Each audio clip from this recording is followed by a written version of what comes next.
هسه شغلنا لكم اياه. اشتغل بصورة صحيحة. هسه احنا شنو قلنا لكم؟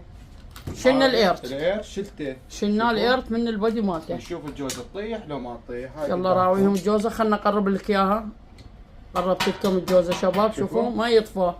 لان نشيل الايرت بعد ما يطفى. فانت شو تسوي؟ راح نرجع الايرت لكم. رجع لهم الايرت بصورة صحيحة. يلا ابو هاشم خوي.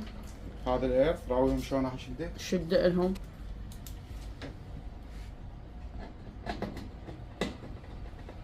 شوف شباب على البودي انت باي مكان وين تريد تخليه، وين عندك انت بمكان معين. هسه هذا رجعت الايرت لكم. شوفوا شداه قدامكم. فشغل لهم اخوي الجوزة. هسه راح نشغل. صار فنون مشتغل باعوله.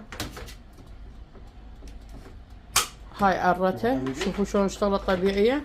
يعني انت من يصير عندك بيه خلل. اشرح لهم صادق. قل لهم من يصير عندكم بيه خلل.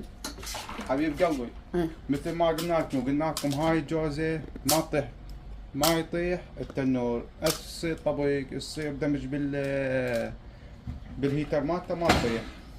اما هاي تطيح. هاي اسرع من الدخان.